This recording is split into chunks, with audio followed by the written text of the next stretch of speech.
ना जाने कितने सालों से इंडियन सिनेमा का मतलब था Bollywood. What is Bollywood? It was like the Hollywood of India, right? दुनिया भर में इंडियन फिल्म इंडस्ट्री को बॉलीवुड के डांस, गानों, एक्सट्रावेगेंजा से जाना जाता है। पिछले कुछ सालों से तो बॉलीवुड सुपरस्टार्स की डिमांड मूवीज में इतनी ज्यादा है कि कई सुपरस्टार्स की फीस 100 करोड़ से ऊपर है। शाहरुख खान की कमाई तो हॉलीवुड के बड़े एक्टर टॉम क्रूज से भी ज्यादा है। इंडिया से बाहर रहने वाले इंडियंस और बहुत सारे विदेशी लोगों को इंडियन सिनेमा का मतलब सिर्फ बॉलीवुड लगता है। इसका अंदाजा इस बात से लगा सकते हो कि डायरेक्टर एस.एस. राजामौली को बताना पड़ रहा है जब उनकी मूवी RRR दुनिया भर में फेमस हो गई है कि वो बॉलीवुड की नहीं इंडिया की मूवी है। This is not a Bollywood movie. This is a Telugu film from the south of India where I come from. तो फिर ऐसा क्यों है कि जब RRR जैसे बड़े लेवल पर इंडिया के रीजनल सिनेमास मूवीज बना सकते हैं तो भी इंडियन सिनेमा को सिर्फ बॉलीवुड से जोड़ा जाता है। इंडिया में हर साल 1500 से 2000 मूवीज बनती हैं, जिसमें से हिंदी सिनेमा की बॉलीवुड की सिर्फ 350 के आसपास होती हैं। इसके अलावा तेलुगु सिनेमा 320 मूवीज बनाता है, तमिल सिनेमा 300 के आसपास बनाता है, कन्नड़ा में 200 मूवीज बनती हैं और इसके अलावा पंजाबी, भोजपुरी, बंगाली, मराठी जैसे बहुत सारे रीजनल सिनेमास इंडिया में एग्जिस्ट करते हैं। लेकिन फिर भी इंडियन सिनेमा का फेस है बॉलीवुड एंड ये इन्फ्लुएंस इतना बड़ा है कि फिल्म क्रिटिक जैसे अनुपमा चोपड़ा खुद को कोसते हैं कि इतने समय तक उन्होंने इंडिया की और मूवीज को क्यों नहीं देखा। I'm ashamed to say that I've been doing this for so long and I did not ever pay enough attention to other cinemas. And मुझे पता है तुम सोच रहे हो कि शायद बॉलीवुड बेहतर मूवीज बनाता होगा, लेकिन अगर तुम नेशनल अवार्ड्स की बात करो तो बंगाली सिनेमा है नंबर 1 पर नेशनल अवार्ड्स में, बॉलीवुड खुद 3rd या 4th पे आता है एंड बॉलीवुड की खुद की कई मूवीज रीजनल सिनेमा की मूवीज की रीमेक्स होती हैं। एंड मुझे पता है तुम ये सोच रहे हो कि बॉलीवुड की मूवीज ज्यादा पैसे कमाती होंगी, तो पिछले कुछ समय से साउथ इंडियन सिनेमा बॉलीवुड से बेहतर बॉक्स ऑफिस रिटर्न्स दे रहा है। इनफैक्ट इंडिया के बॉक्स ऑफिस में बॉलीवुड का कंट्रीब्यूशन 33% है। तो सवाल फिर ये उठता है कि बॉलीवुड क्यों इंडिया का फेस है, एंड इसका जवाब जानने के लिए तुम्हें ये वीडियो अंत तक देखनी पड़ेगी, क्योंकि बॉलीवुड अपनी काबिलियत की वजह से इंडियन सिनेमा का फेस नहीं है, बल्कि बॉलीवुड ने बाकी रीजनल इंडस्ट्रीज से उनकी सक्सेस चुराई है। एंड अब क्यों और कैसे बॉलीवुड की इंडियन सिनेमा में बनाई हुई ये मोनोपोली खत्म होने वाली है, और इस कदर की खुद बॉलीवुड के बड़े प्रोड्यूसर जैसे बोनी कपूर तमिल स्टार अजीत के साथ 3 मूवीज कर चुके हैं और पंजाबी, मराठी और मलयालम सिनेमा में काम करना चाहते हैं। इस सब के बारे में तुम्हें एक बहुत ही इंटरेस्टिंग वीडियो देखने को मिलने वाली है, क्योंकि इंडियन सिनेमा की हिस्ट्री 100 साल से भी ज्यादा पुरानी है एंड इस कहानी में बॉलीवुड ने कैसे बाकी इंडस्ट्री सक्सेस चुराई, ये जानकर तुम्हारा पर्सपेक्टिव इंडियन सिनेमा की तरफ पूरा बदल जाएगा। तो वीडियो को एंड तक देखना एंड ऐसी डीप डाइव्स हम हर हफ्ते तुम्हारे लेके आते हैं। तो चैनल को सब्सक्राइब करो, वीडियो को लाइक करो एंड नाउ तुम्हें बताते हैं कि बॉलीवुड इंडियन सिनेमा का फेस बना कैसे। आज कई लोग इंडियन सिनेमा को हिंदी फिल्म इंडस्ट्री या बॉलीवुड के नाम से जानते हैं, लेकिन असलियत में इंडियन फिल्म इंडस्ट्री की शुरुआत 111 साल पहले हुई थी मराठी फिल्म इंडस्ट्री से। 1913 में दादा साहेब फाल्के जी की बनाई हुई राजा हरिश्चंद्र पहली इंडियन और मराठी सिनेमा से आई हुई मूवी बनी एंड इस मूवी में एक भी फीमेल कैरेक्टर नहीं था। लेकिन इससे अगली ही मूवी मोहिनी भमासुर में इंडियन सिनेमा का पहला फीमेल कैरेक्टर देखने के लिए मिल जाता है। उस समय मूवीज में डायलॉग नहीं हुआ करते थे, तो उस समय की मूवीज को साइलेंट मूवीज कहा जाता था। 1911 में फ्रेंच डायरेक्टर एलिस गाय ब्लाश की बनाई गई movie the life of Christ जब दादा साहेब फाल्के ने देखी, तो जिस तरह से जीसस क्राइस्ट को स्क्रीन पर दिखाया गया वो देखकर उन्होंने भी हिंदू गॉड जैसे श्री राम, श्री कृष्ण को बड़ी स्क्रीन पर एनविजन करा और उन पर मूवीज बनाना शुरू कर दिया। लंका दहन, श्री कृष्ण का जन्म, कलिया मर्दान जैसी मैथोलॉजिकल हिस्टोरिकल कॉन्सेप्ट्स पर मराठी मूवीज बनाई जाती थी एंड मराठी सिनेमा के साथ साथ साउथ इंडिया जैसे तमिल, तेलुगु, कन्नड़ा में भी मूवीज बननी, साइलेंट मूवीज बननी शुरू हो गई थी। एंड ये पिक्चरें बन रही हैं उस समय जब भारत आजाद नहीं हुआ था एंड ये माइथोलॉजिकल मूवीज कैसे आने वाले 20 साल में इंडिया की इंडिपेंडेंस में एक बहुत बड़ा रोल प्ले करेंगी, वो उस समय ब्रिटिशर्स ने भी नहीं सोचा होगा। इंडिया के अलग अलग हिस्सों में फिल्म्स की पॉपुलैरिटी बढ़ती जा रही थी। इंडिया के यंग फिल्म प्रोड्यूसर्स इंडिया के सोशल और कल्चरल लाइफ को सिनेमा पर उतार रहे थे एंड इंडियंस के फिल्म में इस इंटरेस्ट पर नजर पड़ी ब्रिटिशर्स की। 1927 में British government Indian cinematograph inquiry committee बनाती आती है, जिसका काम इंडिया में सिनेमा के लिए मार्केट को प्रमोट करना रहता है, लेकिन इंडियन फिल्म्स को नहीं, ब्रिटिश फिल्म्स को। लेकिन ये दांव बिल्कुल उल्टा पड़ता है, क्योंकि ब्रिटिश फिल्म्स को प्रमोट करना तो दूर, इन मूवीज की वजह से इंडियंस में नेशनलिज्म की एक लहर दौड़ उठती है। 1921 के टाइम पर जब माइथोलॉजिकल मूवीज बन रही थी, तो एक मूवी रिलीज होती है कॉल्ड भक्ता विदुर। ये मूवी महाभारत के कैरेक्टर विदुर पर बनाई जाती है, लेकिन इस मूवी को सेंसर बोर्ड के द्वारा बैन कर दिया जाता है। ऐसा इसलिए क्योंकि मूवी के कुछ सीन्स में विदुर की अपीयरेंस को, स्क्रीन प्रेजेंस को गांधी जी से मिलता जुलता दिखाया जाता है। बहुत सारे कंटेम्प्रेरी पॉलिटिकल इवेंट्स भी उस मूवी में दिखाए जाते हैं जो ब्रिटिश गवर्नमेंट को खुश नहीं करते, क्योंकि वो लोगों में नॉन कॉर्पोरेशन मूवमेंट को और इग्नाइट कर रहे थे। आगे चलकर उन्होंने 1930 में रैत और 1938 में राइथू बिडू को भी बैन करा, क्योंकि वो इंडियन इंडिपेंडेंस मूवमेंट को बढ़ावा दे रही थी। मगर इंडियन फिल्म मेकर्स ने फिर चालाकी दिखानी शुरू करी। 1932 के बाद इंडियन मूवीज का, इंडियन सिनेमा का साउंड एरा, टॉकीज का एरा शुरू हो जाता है। मूवीज में पहली बार लोगों को डायलॉग्स और म्यूजिक सुनने को मिलने लगा। एंड साथ ही में 1935 तक मेजर सिटीज जैसे मद्रास, कलकत्ता, बॉम्बे में फिल्म मेकिंग इंडस्ट्रीज और स्टूडियो सेटअप होना शुरू हो जाते हैं। एंड इसी बढ़ते इन्फ्लुएंस के चलते 1943 में एक गाना ऐसा पॉपुलर हुआ, जिसके चलते दो बड़े कलाकार, लिरिसिस्ट कवि प्रदीप और कंपोजर अनिल बिस्वास को जेल होने से बचने के लिए अंडरग्राउंड होना पड़ गया। 1943 में मूवी आई किस्मत। किस्मत एक out and out thriller movie थी, जिसमें कुछ पैट्रियोटिज्म नहीं था, लेकिन थ्रिलर की आड़ में ऐसे गाने रिलीज करे गए जिसको सुनकर ब्रिटिशर्स को तो लगता था कि सेकेंड वर्ल्ड वॉर के दौरान इंडिया ब्रिटेन को सपोर्ट कर रहा है जर्मन और जापान के खिलाफ।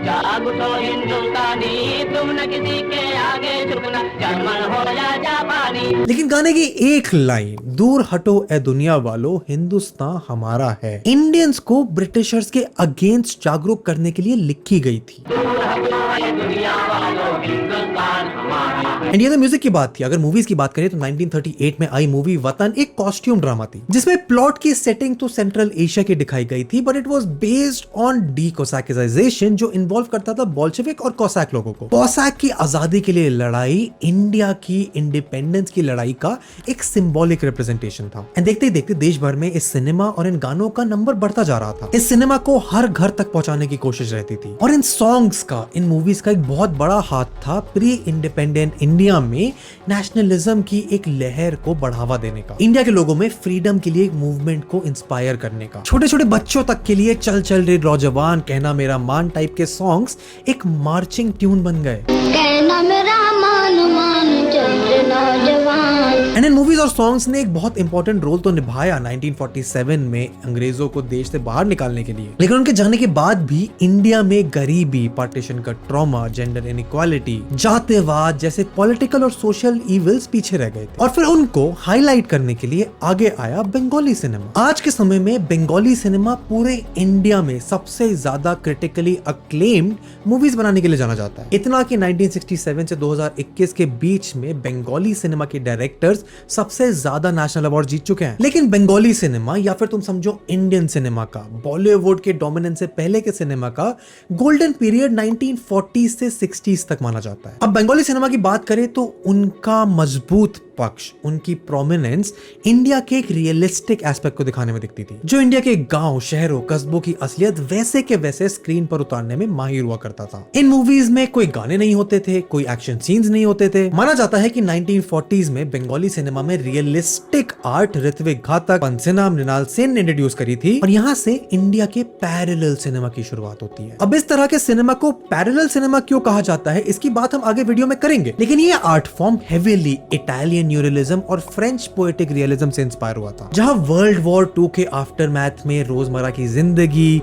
गरीबी, ऑपरेशन, इनजस्टिस को हाईलाइट करा जाता था। एंड इसी कॉन्सेप्ट को, इसी रियलिज्म को फॉलो करते हुए बंगाली सिनेमा को 1950s में इंटरनेशनली रिकॉग्नाइज करा जाने लगा। जैसे 1953 में आई बिमल रॉय की 2 बीघा जमीन। इस मूवी ने रूरल इंडिया की रियलिटीज को स्क्रीन पर दर्शाया और बताया कि कैसे उस समय के जमींदारों की मनमानियों के चलते गरीब किसान को परेशानियों का, कठिनाइयों का सामना करना पड़ता था। यही मूवी 1954 में कांस फिल्म फेस्टिवल में इंटरनेशनल प्राइज जीतती है और बाकी इंडियन मूवीज के लिए एक बहुत बड़ा रास्ता खोलती है। एंड यहाँ से पैरेलल सिनेमा के इंडिया के सबसे जाने माने डायरेक्टर सत्यजीत रे इस आर्ट फॉर्म को आगे बढ़ाने की जिम्मेदारी उठाते हैं। जब से 1955 में सत्यजीत रे की बनाई गई मूवी पैथर पंचाली को 1956 के कांस फिल्म फेस्टिवल में बेस्ट ह्यूमन डॉक्यूमेंट का अवार्ड मिला है, तब से अक्सर बंगाली फिल्म्स इंटरनेशनल फोरम्स और फेस्टिवल्स में देखने के लिए मिलती हैं। और ये सिलसिला आगे आने वाले कुछ दशकों तक चलता है। सत्यजीत रे का काम यूरोपियन, एशियन, अफ्रीकन ऑडियंसेस तक पहुंचता है और फॉरेन फिल्म मेकर्स जो आज पूरी दुनिया के लिए मूवीज बना रहे हैं, जैसे वुल्फ ऑफ वॉल स्ट्रीट के director Martin Scorsese, Slumdog Millionaire के director Danny Boyle, Wes Anderson, Carlos Saura, Satyajit Ray के सिनेमैटिक स्टाइल से इन्फ्लुएंस हुए, उनके काम को अप्रिशिएट करा। The first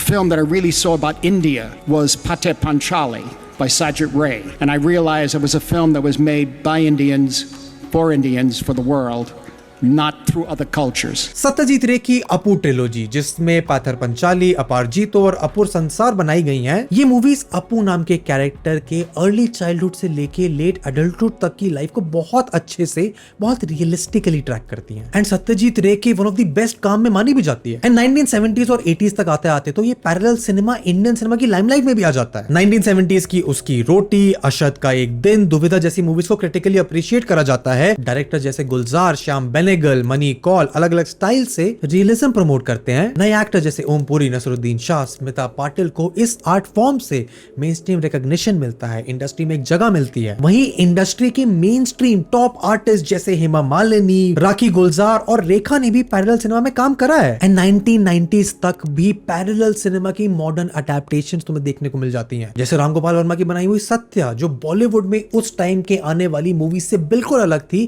क्योंकि वो एक मॉडर्न गैंगस्टर की लाइफ की रियलिस्टिक रिप्रेजेंटेशन थी। तो सवाल तो अब यही आता है ना कि जब ये रीजनल सिनेमा इंडिया की इंडिपेंडेंस से लेकर 90s तक क्रिटिकल अक्लेम, कई बार तो कमर्शियल सक्सेस भी पा रहा था, तो फिर आज क्यों ये पैरेलल सिनेमा या फिर अच्छी कहानियों वाली मूवीज, आर्टिस्टिक मूवीज देखने के लिए जनता तरसती है? एंड इसका एक ही कारण है, बॉलीवुड, हिंदी फिल्म इंडस्ट्री, और कैसे बॉलीवुड ने बाकी फिल्म इंडस्ट्री से उनकी गलतियों का फायदा उठाकर उनकी सक्सेस चुरा ली।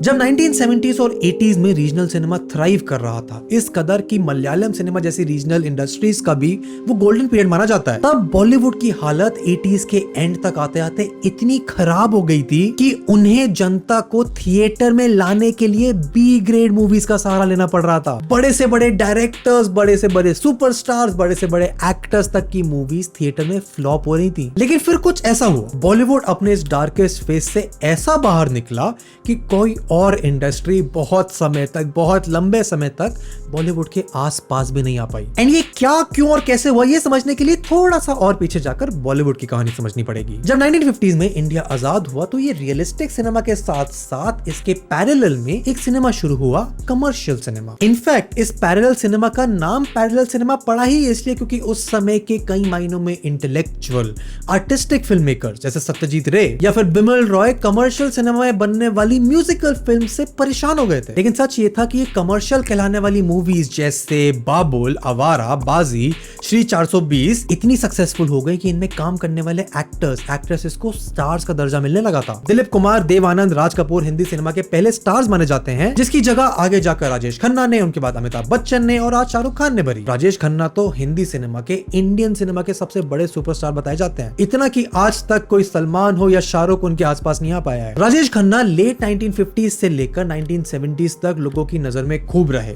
उन्होंने लगातार 17 हिट फिल्में दी, जो आज भी एक रिकॉर्ड है, जैसे आराधना, इत्तेफाक, अमर प्रेम, अंदाज, मर्यादा, और अधिकतर समय उनकी मूवीज का जॉनर रोमांस के अराउंड रहता था। लेकिन ये सब अगले दशक में अचानक बदल गया और इसकी एक वजह है, और वो है रिश्ते में तो हम तुम्हारे बाप होते हैं, ना मैं शहंशाह। 1970s में ये कमर्शियल सिनेमा देखने वाली ऑडियंस की पसंद रोमांस से बदलकर एंग्री यंग मैन के जॉनर पर आ गई। और उस समय हिंदी सिनेमा मतलब अमिताभ बच्चन ही हुआ करता था। जंजीर, दीवार, शोले, डॉन जैसी मूवी सारी हिट थी। और यही समय था जब पहली बार मसाला फिल्म्स का जिक्र करा गया था। ऐसी मूवीज जिसमें रोमांस, एक्शन, कॉमेडी, थ्रिल जैसे जॉनर का मिक्सचर हो कि वो मूवीज को आसानी से ऑडियंस को मार्केट करा जा सके। इस डायनामिक चेंज के पीछे दो लोगों का बहुत बड़ा हाथ था, सलीम खान और जावेद अख्तर का राइटिंग डुओ। इन दोनों की रेलेवेंस इस कदर ज्यादा थी कि कई बार राइटर होने के बावजूद इनको मूवी के स्टार से ज्यादा फीस मिलती थी। एंड इन दोनों का इन्फ्लुएंस सिर्फ हिंदी सिनेमा में नहीं,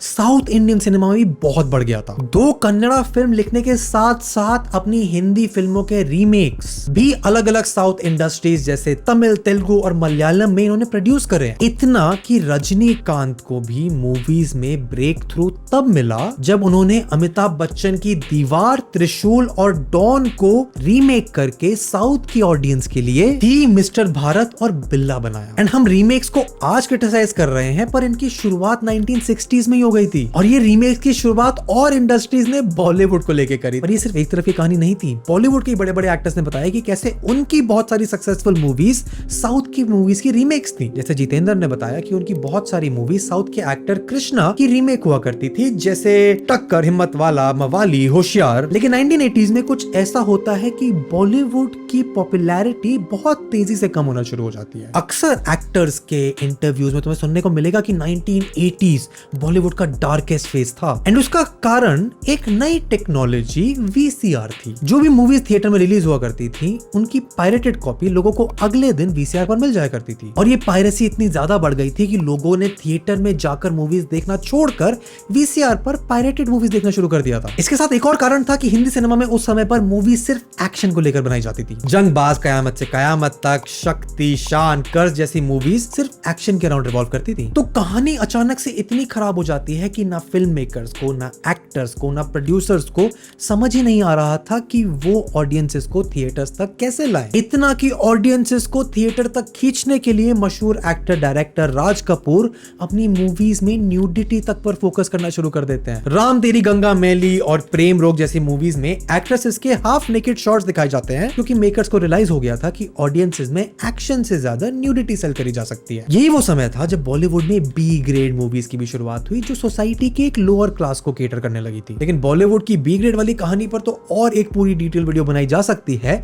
लेकिन ये सब चेंज हुआ जब आई यश चोपड़ा की बनाई हुई मूवी चांदनी। चांदनी बॉलीवुड के लिए एक ऐसी मूवी थी जिसके आने के बाद 90s में बॉलीवुड के लिए एक फैमिली एंटरटेनमेंट, एक एस्केपिज्म, रोमांस वाली मूवी का जॉनर इंट्रोड्यूस होता है। ये मूवी 90s में पॉपुलराइज हुई उस ऑडियंस में जो मिडिल क्लास, एक अपर मिडिल क्लास से आती थी, जो इन लोगों को अपनी रियलिटी के बियॉन्ड एक एस्केपिज्म बेचती थी। एंड इसी के साथ इंडस्ट्री में 3 नए स्टार्स की एंट्री होती है, शाहरुख खान, सलमान खान, आमिर खान, जिन्होंने अमिताभ बच्चन के 1980s के डाउनफॉल के बाद इंडस्ट्री में खाली पड़ी स्टार्स की जगह को भरा। वहीं अगर उस समय पैरेलल सिनेमा की बात करें तो 90s में वो स्ट्रगल कर रहा था। 1991 में देश में एलपीजी रिफॉर्म्स आने के बाद एंटरटेनमेंट इंडस्ट्री का फोकस ज्यादातर सिर्फ कमर्शियल सिनेमा पर पड़ गया था। फिल्म फाइनेंस कॉर्पोरेशन जो 1960 में गवर्नमेंट द्वारा फॉर्म करी गई थी, उनका काम तो था कि इंडिया में फिल्म इंडस्ट्री को फाइनेंशियली असिस्ट करा जाए ताकि एक अच्छी क्वालिटी की मूवीज इंडिया बनाता रहे। लेकिन पैरेलल सिनेमा को नजरअंदाज करा जाता था। फिल्म के डिस्ट्रीब्यूशन और प्रोडक्शन पर ध्यान नहीं दिया जाता था, जिसकी वजह से कमर्शियल सिनेमा तो आगे बढ़ता गया, लेकिन पैरेलल सिनेमा उतना ही पीछे होता गया। एंड इस पॉइंट तक आते आते वो रीजनल सिनेमा जो आपस में कोलैबोरेट करता था, एक स्टोरी ड्रिवन रियलिस्टिक रिप्रेजेंटेशन करता था समाज का, अपनी कहानियों के लिए एक लार्जर चंक ऑफ ऑडियंस को केटर करता था, वो कई मायनों में अलग हो जाता है और उस सिनेमा को देखने वाली जनता की प्रेफरेंसेस भी चेंज हो जाती हैं। 90s आते आते रोमांटिक, फैमिली, ड्रामा मूवीज जो हिंदी सिनेमा में बहुत प्रेवलेंट थी, वो बाकी रीजनल ऑडियंस को इंटरेस्टिंग ही नहीं लगती थी। उनकी ऑडियंस प्रेफरेंसेस को समझ ही नहीं आती थी। इसलिए रीजनल सिनेमा जैसे साउथ की इंडस्ट्री ने हार्डली ही कोई बॉलीवुड की 90s की मूवी को अपनी ऑडियंस के लिए रीमेक भी करा। पर बॉलीवुड ने कुछ बिल्कुल ही उल्टा करा। अगर कोई साउथ की मूवी ब्रेक थ्रू करके मेन स्ट्रीम में रिकॉग्निशन ले आती थी, अच्छा कमर्शियली या क्रिटिकली परफॉर्म करती थी, तो बॉलीवुड में उसका रीमेक बना दिया जाता था। एंड 1990s खत्म होते होते ये जो कमर्शियल और पैरेलल सिनेमा के बीच में दीवार थी, वो बदलकर हिंदी सिनेमा और बाकी के सिनेमा की दीवार हो गई, जिसमें बॉलीवुड तो बाकी सिनेमा की अच्छी कहानियां, अच्छी मूवीज, अच्छी स्टोरीज, अच्छी फिल्म्स को उठाकर अपनी ऑडियंस को दे देता था, पर बाकी का सिनेमा अपने आप को डिस्कवर करने की कोशिश में कहीं घुट सा गया। लेकिन बॉलीवुड की ये तेजी से बढ़ती हुई सक्सेस या फिर ये कॉपी पेस्ट करने की आदत किस तरह से आने वाले 20 सालों में बॉलीवुड को ही डुबा देगी, इसका अंदाजा कमर्शियल फिल्म मेकर्स को भी नहीं था। 1997 में आई सलमान खान की मूवी जुड़वा, जिसने 6 करोड़ के बजट में बनने के बाद 24 करोड़ का कलेक्शन किया। मूवी हिट गई, ऑडियंसेस को बहुत पसंद आई, पर बहुत कम लोगों को यह पता चला कि ये मूवी असल में 1994 में आई एक तेलुगु मूवी हेलो ब्रदर का रीमेक थी। एंड रीमेक का ये असली सिलसिला तो 2000s में शुरू होता है, जब मलयालम के जाने माने डायरेक्टर मणि रत्नम अपनी खुद की मलयालम फिल्म्स का हिंदी रीमेक बनाना शुरू करते हैं, जिसकी शुरुआत होती है एक cult classic Bollywood movie Hera Pheri से, जो 1989 में आई रामजी राव स्पीकिंग की रीमेक थी। उसके बाद उनकी और classic great Bollywood comedy movies जैसे हलचल, गरम मसाला, क्योंकि, चुप चुप के, भागम भाग, दे दनादन, ढोल, सबका हिंदी रीमेक बनाया जाता है, जो क्रिटिकली और कमर्शियली बहुत अच्छा परफॉर्म करता है। एंड उस समय तक हिंदी ऑडियंस टेलीविजन पर साउथ की आई हुई ऊट पटांग एक्शन वाली बुरी तरह से हिंदी में डब करी हुई मूवीज पर हंसती थी, लेकिन उसी समय बॉलीवुड साउथ की उन्हीं अच्छी एक्शन मूवीज का रीमेक करने में व्यस्त था। जैसे तमिल फिल्म गजनी का रीमेक बनी आमिर खान की इंडिया की पहली 100 करोड़ कमाने वाली मूवी गजनी, और तेलुगु फिल्म पोकरी की रीमेक बनी वांटेड। मूवी के डायलॉग, एक्शन सीन, सेटिंग सब हूबहू सेम था, अगर फर्क था तो बस एक्टर और लैंग्वेज का। Singham, rowdy Rathore, bodyguard, holiday, kick, ready, एक के बाद एक रीमेक्स बने, लेकिन ऐसा नहीं था कि प्रोड्यूसर्स के लिए अच्छी स्टोरीज की कमी थी। सच तो ये था कि प्रोड्यूसर्स के लिए रीमेक बनाना कमर्शियली बहुत वायबल था। ऐसा इसलिए क्योंकि रीमेक्स में डायरेक्शन और राइटिंग में ज्यादा इन्वेस्ट नहीं करना पड़ता in terms of effort, money and time, क्योंकि प्लॉट और स्क्रीन प्ले तो रेडी होता है एग्जीक्यूट करने के लिए। बस क्योंकि आप हिंदी ऑडियंस को केटर कर रहे हो, तो मूवी के डायलॉग्स को चेंज करा जाता है, डायलेक्ट पे काम करा जाता है, और लोकेशन जैसी करी जाती है जिससे हिंदी ऑडियंस फेमिलियराइज्ड हो। और किस मूवी का रीमेक करना है ये चुनना भी मुश्किल नहीं होता था, क्योंकि साउथ में इतनी मूवीज बनने के बाद जो मेन स्ट्रीम में थोड़ा ज्यादा ब्रेक थ्रू कर जाए, उसके राइट्स सस्ते में खरीदो और रीमेक बनाकर हिंदी ऑडियंस के सामने लगा दो। एंड साल दर साल ये रीमेक्स जब कमर्शियली बॉलीवुड के लिए सक्सेसफुल होते गए, तो डायरेक्टर कबीर खान ने तो ये भी कहा कि डायरेक्टर्स के लिए चैलेंज ये रहता है कि स्टोरीज तो बहुत हैं, लेकिन अच्छे स्क्रीन प्ले वाली स्टोरीज को ढूंढना, उनको प्रोड्यूस करना बहुत मुश्किल है। एंड इसी में अच्छी सक्सेसफुल मूवीज जो एक ऑडियंस को नहीं पता कि एग्जिस्ट करती हैं, उनको रीमेक करना ज्यादा आसान होता है। एंड कितने मजे की बात है कि ये सिलसिला 10-15 साल बना, हजारों करोड़ों रुपए बॉलीवुड ने कमाए इन रीमेक्स के बल पर पिछले कुछ सालों में कुछ ऐसा हुआ कि दुनिया की सेकंड सबसे बड़ी फिल्म इंडस्ट्री को आज एक क्लीन हिट देखने के लिए तरसना पड़ता है। बॉलीवुड की ये सक्सेसफुल रीमेक बनाने की आदत के चक्कर में उन्हें 2 बड़े सेटबैक्स झेलने को मिले। पहला था trial room effect. Anurag Kashyap ने इंटरव्यू में बताया कि बड़े प्रोडक्शन हाउसेस जैसे वाईआरएफ के साथ प्रॉब्लम ये है कि उन्हें सिनेमा वहीं तक दिखाई देता है जहां तक बन चुका होता है। The biggest problem with YRF is the trial room effect. So what is not on screen can't be cinema to them. मतलब जो ऑलरेडी ट्राइड और टेस्टेड सक्सेसफुल मूवीज हैं, अपनी मूवीज उनको ही रेप्लिकेट करके बनाई जाए, क्योंकि इन स्टूडियोज की नजर में इससे बाहर सिनेमा हो ही नहीं सकता, जिसकी वजह से बहुत से अलग कॉन्सेप्ट जो 1960s और 90s में आए बॉलीवुड को आगे बढ़ाने के लिए, वो आज के सिनेमा में देखने को कम मिलता है। दूसरा ड्रॉबैक है रीमेक्स की वजह से फिल्म के मूवी मेकिंग के इकोनॉमिक्स का खराब होना, क्योंकि बॉलीवुड को पता ही नहीं चला कि कब इन रीमेक्स की सक्सेस इनकी कहानी के अलावा इसमें काम कर रहे एक्टर्स की रेलेवेंस और प्रोमिनेंस पर निर्भर करने लगा, और इसकी वजह से इन मूवी में स्टार करने वाले actors unreasonably high cost charge करने लगे। अब इससे इंडस्ट्री की इकोनॉमिक्स तो खराब हुई, क्योंकि मूवी का आधे से ज्यादा पैसा एक्टर को हायर करने में लग जाता है, ना कि टेक्निकल स्टाफ या फिर राइटर प्रोड्यूसर्स की एक्सपर्टीज को निकाल के लाने में। इसके लिए तुम हमारी ये वीडियो देख सकते हो। और अब क्योंकि बहुत सारे और फैक्टर्स की वजह से स्टार कल्चर भी खत्म होता जा रहा है, बॉलीवुड को नए स्टार्स नहीं मिल पा रहे हैं जिनकी सिर्फ फेस वैल्यू पर लोग थिएटर मूवी देखने आ जाएं, तो वो जो आदत बॉलीवुड की बन गई है, जो कॉस्ट प्रोड्यूसर्स एंड एक्टर्स पर लगा रहे हैं, उसका रिटर्न भी अच्छा मिलना बंद हो गया है। जैसे कुछ महीने पहले आई बड़े मियां छोटे मियां का प्रोडक्शन बजट 350 करोड़ था, जिसमें से 120 करोड़ तो अकेले अक्षय कुमार ले गए थे, लेकिन मूवी ने कमाया कितना? सिर्फ 65 करोड़। इतना बड़ा नुकसान कि इसको प्रोड्यूस करने वाला एक प्रोडक्शन हाउस जो इतने सालों से चला आ रहा है, वो बंद होने की कगार पर आ गया। तो इस पॉइंट पर बॉलीवुड ने अपने लेसन्स जो सीखे थे 60s में और 90s में, जो सेंस मिला था अच्छी मूवीज, डायलॉग्स और राइटिंग का, वो एज जो बॉलीवुड को मिला था वो तो खो ही दिया, पर 90s के बाद से जो कमर्शियल सक्सेस मिल रही थी वो भी कम होने लगी। वहीं अगर साउथ की फिल्म इंडस्ट्रीज को देखें तो बॉलीवुड से ज्यादा, कहीं ज्यादा मायनों में तेलुगु, तमिल, मलयालम, कन्नड़ मूवीज ने बॉक्स ऑफिस पर कलेक्शन किया है। हिंदी सिनेमा को देखने वाली ग्लोबली इतनी बड़ी ऑडियंस होने के बावजूद बॉलीवुड का इंडियन फिल्म इंडस्ट्री के बॉक्स ऑफिस कलेक्शन में सिर्फ 33% शेयर है। और एक समय तक जो इंडस्ट्रीज कहीं दूर दूर तक भी नहीं थी, आज वो इस बॉक्स ऑफिस कलेक्शन में तेलुगु सिनेमा जैसे 20%, तमिल का 16%, कन्नड़ा का 8%, मलयालम का 6%, ये इतना बढ़ गया है कि 2022 में आई एक रिपोर्ट के मुताबिक साउथ इंडियन फिल्म इंडस्ट्रीज ने मिलकर बॉलीवुड से ज्यादा रिटर्न लाके दिए हैं। तो ऐसा क्या हुआ लास्ट के कुछ सालों में कि जो पिछले कई दशकों से आगे रहा बॉलीवुड आज रीजनल सिनेमा से भी बुरा परफॉर्म कर रहा है। समय में थोड़ा और पीछे जाएं तो 2000s के बाद से अलग अलग रीजनल सिनेमा का एवोल्यूशन अलग अलग तरह से हुआ। जैसे बॉलीवुड आज खराब और रिपीटेटिव कंटेंट लोगों को दे रहा है, वैसे ही हाल 2000s में मलयालम सिनेमा का हुआ। 2010 से पहले मलयालम सिनेमा के सुपरस्टार जैसे ममूटी, मोहनलाल, जयराम ने इंडस्ट्री को डोमिनेट कर रखा था। उन्हें कल्चरल आइकन माना जाता था। उस समय की Malayalam movies larger than life characters पर बेस्ड हुआ करती थी। लेकिन 2010 के बाद एक बहुत बड़ा शिफ्ट आया मलयालम सिनेमा में। मलयालम सिनेमा में शुरू हुआ new generation Malayalam film movement. Films का फोकस इन सुपरस्टार्स की कन्वेंशनल मैस्कुलिनिटी से हटकर ह्यूमन कैरेक्टर्स पर आ गया। फिल्में इतनी प्रोग्रेसिव हो गई कि जेंडर माइनॉरिटीज, होमोसेक्सुअल लीड्स को इंक्लूड करने लगी। नवीन पॉली, दलकीर सलमान और फहाद फासिल जैसे एक्टर्स को रिलेटेबल इंडिविजुअल्स जो अपनी लाइफ की कॉम्प्लेक्सिटीज को नेविगेट करते हैं, उसके तौर पर ऑडियंसेस ने एक्सेप्ट भी करा। 22 female, Kottayam, how old are you, Rani Padmini जैसी फीमेल लेड मूवीज बननी स्टार्ट हो गई। एंड यहाँ पर एक बहुत बड़ा रोल फिल्म मेकर्स का भी है। डायरेक्टर्स जैसे लीजो, जोसे पेलिसरी, आशिक अबू और अंजलि मेनन ने एक्सपेरिमेंट करना स्टार्ट किया। मूवीज का प्रोडक्शन कॉस्ट जो पहले 5 से 8 से 10 करोड़ होता था, उसको घटाकर 2 से 3 करोड़ करा, ताकि ज्यादा रिस्क लेकर बेहतर एक्सपेरिमेंट कर बेहतर मूवीज बनाई जा सके। अब ऐसा नहीं है कि बहुत आसान था,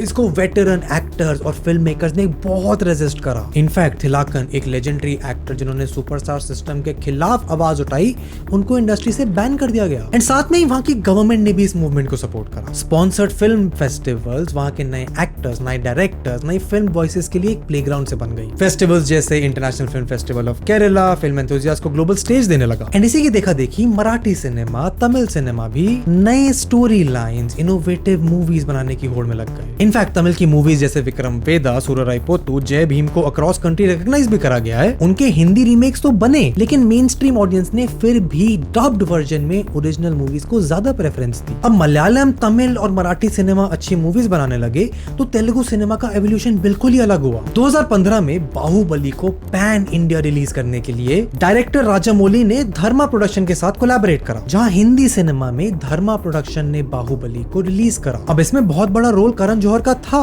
राजामौली के साथ हिंदी सिनेमा की ऑडियंस के लिए ओरिजिनल मूवीज के डायलॉग्स में चेंजेस करवाने के लिए और अच्छे व्यूअरशिप के लिए ऑप्टिमल सेटिंग बिठाने के लिए। एंड इसका इंपैक्ट ये हुआ कि बाहुबली ने सडनली इंडियन सिनेमा में, हिंदी सिनेमा में आकर उसी से पिछले साल आई दंगल के सेट करे हुए सारे रिकॉर्ड्स तोड़ दिए। एंड सडनली ये नॉर्म जो बना हुआ था कि इस रीजनल सिनेमा की ऑडियंस छोटी है, इसीलिए वो हिंदी सिनेमा से, बॉलीवुड से हमेशा पीछे रहेगा, ये सच नहीं था। एंड बाहुबली के आने के बाद तो मानो एक डैम सा ओपन हो गया। उसके बाद पुष्पा, KGF, RRR जैसी मूवीज ने पैन इंडिया और इंटरनेशनली भी रिकॉर्ड ब्रेकिंग परफॉर्मेंसेस दिए। हिंदी ऑडियंस जो 2010 से पहले सिर्फ रजनीकांत को अपनी कुछ मूवीज जैसे शिवाजी द बॉस जो उन्होंने टीवी पर बहुत कंज्यूम करी की वजह से सुपरस्टार जानती थी साउथ से आने वाले, उनके लिए आज जूनियर NTR, प्रभास, अल्लू अर्जुन, यश जैसे बड़े बड़े एक्टर्स हिंदी सिनेमा के सुपरस्टार से कम नहीं है। इतना कि बॉलीवुड के बड़े एक्टर्स जैसे अजय देवगन, आलिया भट्ट, RRR जैसे रीजनल सिनेमा में रोल्स प्ले करते हैं। एंड सडनली ये चीज तो बहुत कॉमन हो गई है कि तुम्हें बॉलीवुड की एक्ट्रेसेस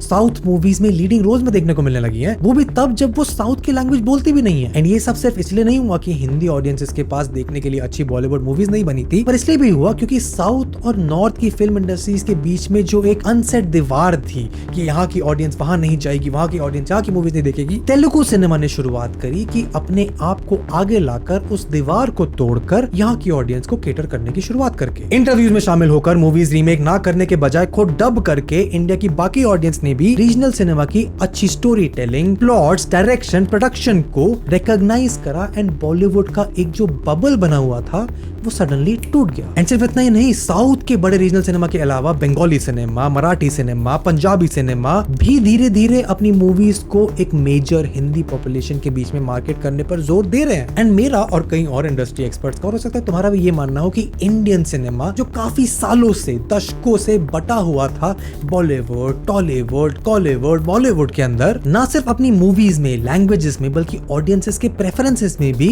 वो कई मायनों में मॉर्फ होता नजर आ रहा है एक सिंगल इंडियन सिनेमा में। अब जरूर इस मामले में टेक्नोलॉजी का रोल भी बहुत बड़ा है, जैसे स्ट्रीमिंग प्लेटफॉर्म्स, ऑडियंसेस का इंटरेस्ट और लैंग्वेजेस के कंटेंट को एक्सप्लोर करने में, एंड इवेंचुअली जैसे जैसे ये कोलैबोरेशंस बिटवीन डिफरेंट इंडस्ट्रीज बढ़ रहे हैं, जो एक टाइम पर न्यूज हुआ करती थी कि आलिया भट्ट बॉलीवुड से जाकर आरआरआर में काम करने वाली हैं, वैसे न्यूज तो अब कम हो रही हैं पर ये कोलैबोरेशंस बढ़ रहे हैं। अभी पिछले साल इंडिया की सबसे बड़ी मूवी जो थी वो शाहरुख खान और साउथ के डायरेक्टर एटली का एक कोलैबोरेशन था। अमिताभ बच्चन और रजनीकांत बहुत दशकों बाद एक मूवी में साथ दिखने वाले हैं इसी साल। एंड बॉलीवुड के लिए शायद ये बहुत बुरी बात हो, बॉलीवुड के कुछ बड़े लोगों को शायद नुकसान झेलने पड़े, पर इंडिया की फिल्म इंडस्ट्री के लिए, जहां से इतनी अच्छी कहानियां निकल कर आई हैं एक समय पर, जिन्होंने इंडिया को इंडिपेंडेंस दिलाई, हॉलीवुड के फिल्म मेकर्स को इंस्पायर करा, ये देखकर तो बहुत अच्छा लगता है कि इंडिया की फिल्म इंडस्ट्री एक नए तरीके में उभर कर आ रही है। एंड बहुत जल्द शायद बॉलीवुड, कॉलीवुड, सैंडलवुड की जगह हम इंडियन फिल्म इंडस्ट्री को